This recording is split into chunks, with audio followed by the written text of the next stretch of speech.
আসসালামু আলাইকুম এভরিওয়ান। আজকের রমজান স্পেশাল নতুন একটি রেসিপিতে আপনাদের সকলকে অভিনন্দন জানাচ্ছি। আজকে আমি বাসায় তৈরি করা স্বাস্থ্যসম্মত আলুর চপ রেসিপি আপনাদের সাথে শেয়ার করব। আর এই রেসিপিটা হবে দারুণ সুস্বাদু এবং মুসমুসে হবে এই আলুর চপটা।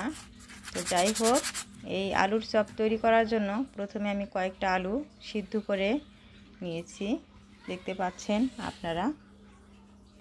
এখন ম্যাশ করে নিতে হবে এই আলুগুলোকে। আপনারা যে কোনো উপায়ে ম্যাশ করে নিতে পারেন। আর আমরা যে আলুর চপ খাওয়ার জন্য হাট বাজার থেকে আলুর চপ কিনে আনি, সেটা অনেক সময় স্বাস্থ্যসম্মত হয় না, ধুলাবালু থাকে আশেপাশে। তো বাসায় এইভাবে আপনারা আলুর চপ তৈরি করে খেয়ে দেখবেন, আশা করি ইনশাল্লাহ সবার অনেক ভালো লাগবে এই আলুর চপ রেসিপিটা। আমি অল্প কিছু ঘরের উপকরণ দিয়ে আজকের এই আলুর চপটা তৈরি করছি। আর এই আলুর চপটা খেতে হবে দারুণ সুস্বাদু। সবগুলো আলু ম্যাশ করে নেওয়া হয়ে গেল।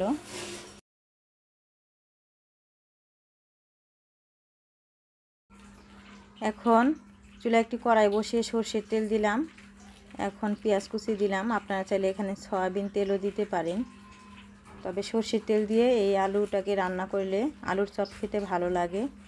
যখন পেঁয়াজটা এরকম সুন্দর একটা ভাজা হবে, তখন সামান্য পরিমাণে পানি দিলাম। আর আপনারা কখনো পেঁয়াজটাকে বেরেস্তা করবেন না। এখন হলুদ গুঁড়া এবং মরিচ গুঁড়া দিলাম, স্বাদ মতো লবণ দিলাম। আলুর মধ্যে যতটুকু লবণ লাগবে সেই পরিমাণে আমি লবণ দিয়েছি। ভাজা জিরার গুঁড়া দিলাম, গরম মশলার গুঁড়া দিলাম, শুকনা মরিচ ভেজে গুঁড়ো করে নিয়েছি দিয়ে দিলাম। লো আছে এখন ভেজে নিচ্ছি এই মশলার উপকরণগুলো।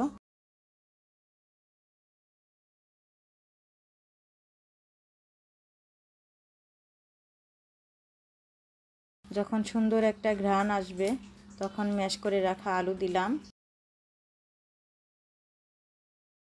এখন দিলাম ধনিয়া পাতা কুচি।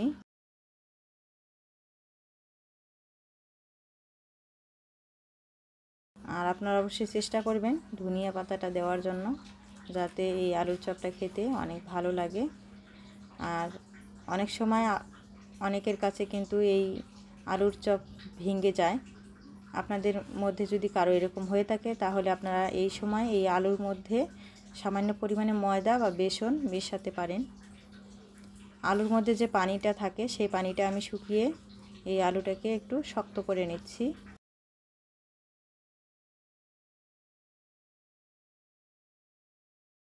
শক্ত করে নেওয়া হয়ে গেছে। এখন আলুর চপ তৈরি করার জন্য বেসনের একটা বেটার তৈরি করে নিচ্ছি। তাই এখানে হাফ কাপ পরিমাণ বেসন এবং হাফ কাপের কম শুকনা চালের গুঁড়া নিয়েছি, একটি ডিম, হলুদ গুঁড়া এবং মরিচ গুঁড়া দিলাম।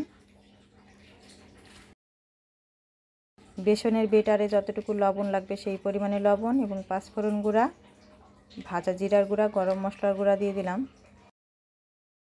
আদা বাটা দিলাম, রসুন বাটা দিলাম। এখন বেসনের বেটারের পরিমাণ অনুযায়ী আপনারা মশলার উপকরণগুলো নিজের মতো করে দিয়ে দিবেন। এখন সামান্য পরিমাণে পানি দিলাম, আর অবশ্যই অল্প অল্প করে পানি দিবেন, তা না হলে কিন্তু বেসনের বেটার বেশি পাতলা হয়ে যেতে পারে। আর একটু সময় নিয়ে এই বেসনের বেটারটা নাড়তে থাকবেন, তাহলে এই আলুর চপ ফুলকো হবে। এখন একটি পাত্রে সামান্য পরিমাণে ময়দা ছিটিয়ে দিচ্ছি, কারণ এখন আমি আলুর চপ তৈরি করার জন্য আলুর যে বেটার তৈরি করেছি সেখান থেকে আলুর চপের শেপ তৈরি করে নিচ্ছি, দেখতে পাচ্ছেন আপনারা।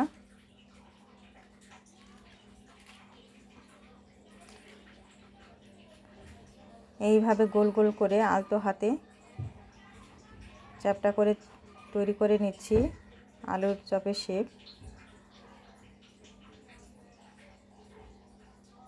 শুকনো ময়দার মধ্যে রেখে দিচ্ছি।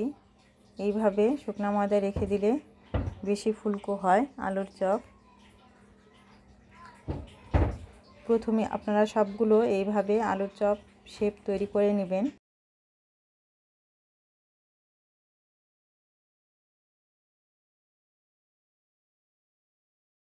এখন বেসনের যে ব্যাটারটা তৈরি করে রেখেছিলাম আলুর চপ তৈরি করার জন্য, সেখানে ডুবিয়ে তেলে ছেড়ে দিব এই আলুর চপ। গরম তেলের মধ্যে এক এক করে এখন সবগুলো আলুর চপ দিয়ে দিলাম।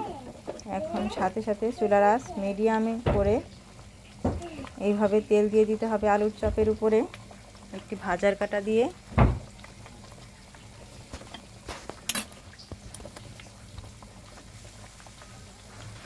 আর আজকের রেসিপি আপনাদের কেমন লাগলো প্লিজ কমেন্টে জানাবেন। আর রেসিপি ভালো লাগলে সবাই একটু সাবস্ক্রাইব করে আমার চ্যানেলের পাশে থেকে আমাকে একটু উৎসাহ করবেন। এইটুকু ভালোবাসা আপনাদের কাছ থেকে আমার একটু চাওয়া। তো দেখতে পাচ্ছেন সুন্দর যখন একটা কালার চলে আসবে, ব্রাউন কালার, তখন তুলে নিতে হবে। আর আপনারা দেখলেই বুঝতে পারবেন যে আলুর চপটা এখন মুচমুচে হয়েছে, খাওয়ার উপযোগী হয়েছে, তখন তুলে নিতে হবে। আমি এখন তুলে নিলাম, পরিবেশন করে নিচ্ছি আলুর চপগুলোকে। তো এভরিওয়ান, বাজার থেকে আলুর চপ না কিনে আপনারা একবার এইভাবে বাসায় তৈরি করে ট্রাই করে দেখুন। আশা করি ইনশাল্লাহ সবার খুব ভালো লাগবে খেতে।